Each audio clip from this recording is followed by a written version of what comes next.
প্রথমে এই ছবিটা দেখুন এবং তারপর আমি আপনাদেরকে পড়ে শোনাবো কেন ইন্টারনেটে বিশেষভাবে ভাইরাল হচ্ছে এই ছবিটি।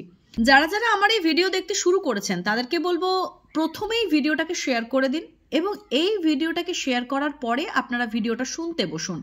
আমি আজকে এমন কয়েকটা তথ্য আপনাদের সকলের সামনে তুলে ধরবো যেটা আপনাদের প্রতিদিনের জীবনে কাজে লাগবে। আপনারা নিশ্চয়ই অনেকেই এটিএম থেকে টাকা তুলতে যান। গতকাল থেকে সোশ্যাল মিডিয়ায় এই ছবিটা বিশেষভাবে ভাইরাল এবং কেন এই ছবিটা ভাইরাল সেই প্রসঙ্গেই একটি ইনফরমেশন আমি আপনাদেরকে তুলে ধরবো। আমি জানি যে লেখাটি যতটা পরিমাণে ভাইরাল হয়েছে তার থেকে ভিডিওটা বেশি পরিমাণে ভাইরাল হবে এবং প্রতিটি মানুষের কাছে এই তথ্যটি পৌঁছে যাওয়াটা দরকার। কেননা আমরা খুবই মধ্যবিত্ত বা নিম্নবিত্ত পরিবার থেকে বিলং করি। আমাদের কাছে 5টা টাকা 5,000 টাকার সমান। একটু যদি কোথাও গিয়ে ভুল কিছু হয়ে যায় আমরা খুবই অসহায় হয়ে পড়ি। তো সেই ক্ষেত্রে প্রত্যেকটা মানুষেরই এই বিষয়টাতে অবগত থাকা এবং সাবধান থাকাটা ভীষণভাবে দরকার। তো চলুন শুনি যে এই ছবির পিছনের আসল সত্যিটা কি। তো এই ছবিটা পোস্ট করেছেন সোশ্যাল মিডিয়ায় সব্যসাচী দত্ত। ওনার বাড়ি হচ্ছে ইস্ট বর্ধমান কমিউনিটিতে। তো উনি কি লিখছেন এই ছবিটা প্রসঙ্গে? উনি লিখছেন, এটিএমে আমরা মোটামুটি সকলেই যাই তো তাই বিপদে পড়ার আগেই জেনে রাখুন।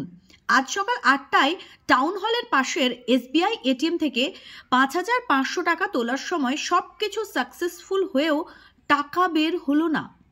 টাকাটা কাউন্টের আওয়াজও হলো, উইথড্রল মেসেজও চলে এলো, এটিএমে ব্যালেন্স দেখালো, টাকা তোলা হয়েছে, কিন্তু টাকাটা তো বের হলো না।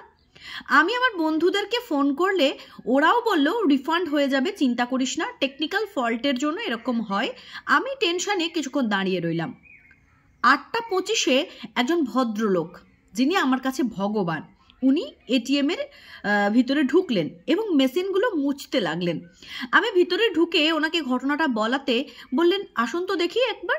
বলেই তিনি ক্যাশ বের হওয়ার জায়গাটা ভালো করে দেখে নখে করে খুঁটে খুঁটে উপরে যে ছবিটা আমি দিলাম এই ধরনের একটা স্ট্রাইপ বের করলেন। ছবিটা আমি আপনাদের সকলের সামনে দিলাম। ওই স্ট্রাইপটা এটিএমের ওই টাকার ওইখান থেকে বের করলেন এবং টাকাটা ওখানেই মুচড়ে জড়ো হয়েছিল। আমি টাকাটা টেনে বের করলাম আর মেশিনটাও নর্মাল হয়ে গেল। টাকাটা উইথড্রলের পর থেকে মেশিনটা can not dispatch cash show করছিল। উনি বললেন, বেশিরভাগ এটিএমেই এইরকম স্ট্রাইপ লাগিয়ে রাখছে এক ধরনের দুষ্কৃতী।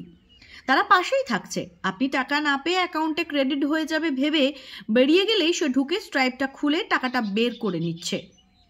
ভাবা যায়। আর এই টাকা আপনাকে ব্যাংক কোনো দিনও ব্যাক করবে না, কারণ টাকা বের হয়ে গেছে, এটার মেসেজও আপনি পেয়ে গেছেন। তাই সবাই সতর্ক থাকুন। আমার সঙ্গে ঘটলো বলে আমি শেয়ার করলাম। ধন্যবাদ জানাই ইস্ট বর্ধমানের সব্যসাচী ভদ্রলোককে, কারণ উনি এত ভালো একটি বিষয় সোশ্যাল মিডিয়ার মারফতে সবাইকে অবগত করানোর জন্য যেভাবে পোস্ট করেছেন, তাতে মনে হয় যে অনেকের সাথে এই ধরনের স্ক্যাম হতে পারে। আপনারা সাবধান থাকবেন, কেননা আজকালকার যুগের প্রতারণার বা প্রতারকের সংখ্যাটা অনেক বেশি বেড়ে গেছে। বিভিন্ন উপায়ে মানুষ স্ক্যাম করে মানুষের থেকে টাকা লুটে নেওয়ার চেষ্টা করছে। তো এই ধরনের বিষয় যদি আপনার সঙ্গে ঘটে থাকে তবে অবশ্যই শেয়ার করবেন আর এই ধরনের ঘটনা থেকে সাবধান থাকবেন এবং সচেতন থাকবেন। এটিএমে ঢুকে এই ধরনের যদি কোনো কিছু হয় তাহলে ভালোভাবে চেক করে তবেই সেখান থেকে বেরিয়ে আসবেন। তো এটাই আজকে বলার ছিল।